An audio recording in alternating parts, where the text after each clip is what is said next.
कियोरी कुछ दिन रह कुंवर मजा दी हो किया तना जल्दी काबा करे के शादी हो। धोबिया में लेना है, ठीक है। और ये मेरा गाना था जो कि लक्ष्मीना फिल्म से ये गाना रिलीज हुआ है। एक लड़का एक लड़की का शादी होने जा रहा है। शिवेश जी हो रहा है? हाँ होने वाला है। हाँ होने वाला है, प्रेजेंट चल रहा है। फिर आप तो लड़की कहती है आपका बस यही है कि इतना जल्दी काबा करे के शादी हो और ही कुछ दिन रह कुंवारे मजा दीजिए। बाप रे, ये लड़का का लाइन है और ये मेरा लक्ष्मीना फिल्म से ये गाना है। और लड़की कहती है क्या धोबिया में बजाइएगा कि अब का लगा बलाटा ही हो कि मिली न जवन चाही हो कि अब का लगा बलाटा ही हो मिली न जवन चाही हो।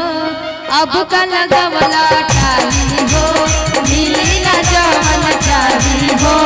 जातानी ससुरा सैया के साथ, जातानी ससुरा सैया के साथ, ऐसा न रही आजादी हो, आजादी हो, आजादी हो।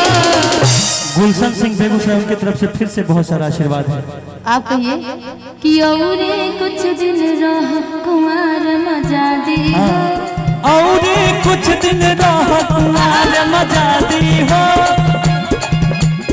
इतना जल्दी काबा करे के शादी हो, और कुछ दिन रह मजा दी हो।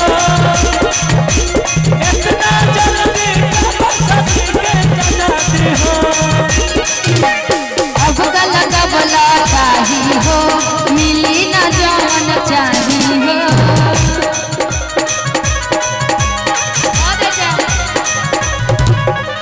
अब का लगा बोला चाही हो मिली ना जवन चाही हो।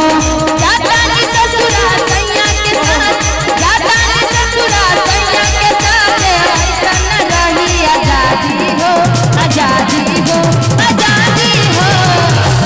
कि और कुछ दिन रह मजा दी हो। और कुछ दिन रह मजा दी हो। अपना जल्दी काबा करे के शादी हो और कुछ दिन रह कुंवर मजा दी हो। अपना जल्दी काबा करे के शादी हो।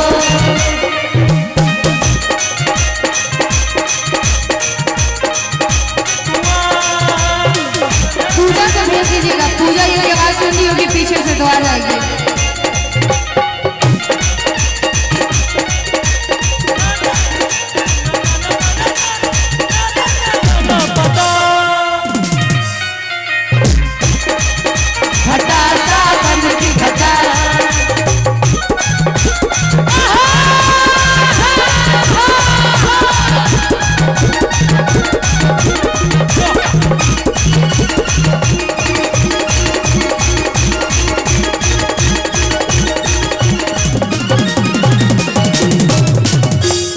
लड़की भी आगे कहती है क्या कि जाने कहीं तो हर कसम हमर मन नहीं खे।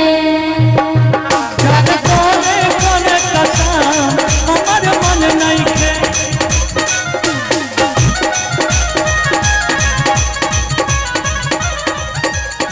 अपना बाबू से कहीं गा जाके लड़का पसंद नहीं खे।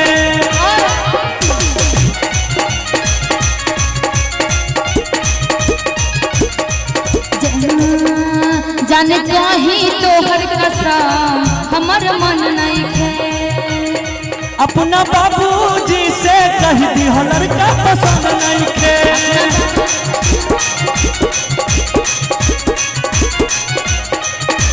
जातानी ससुरा सैया के साथ, जातानी ससुरा सैया के साथ, ऐसा न रही आजादी हो, आजादी हो, आजादी हो।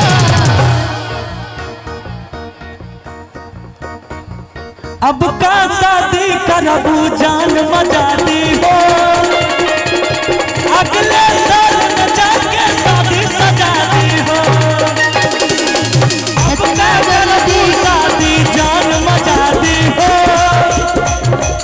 अगले लगन में जाके शादी सजा दी हो।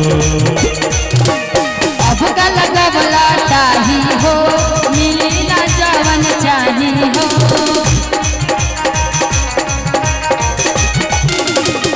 अब का लगवला टाही हो मिली ना जवन चाही हो।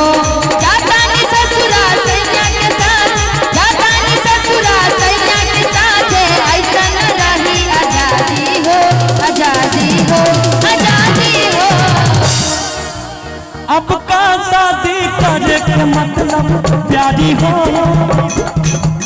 अब का शादी करे के मतलब प्यारी हो।